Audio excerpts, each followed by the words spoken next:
Добрый вечер всем гражданам Республики Абхазия. Хочу выдвинуть свою беспокойность за то, что я совершил в ночь с 14 на 15 число 2024 года, в январе месяце, о том, что совершил автонаезд площадь Свободы на площадку Парка Славы.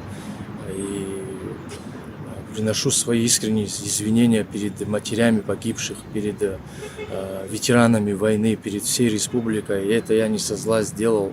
Я прошу прощения у всех. Я очень сожалею об этом деятельности, что я совершил. Мне очень до глубины сердца перед всеми стыдно. Я свою ошибку признаю. И я готов нести наказание за это, то, что я совершил. Перед всеми людьми еще раз извиняюсь. Я прошу прощения у всех. Не судите строго и прошу всех также.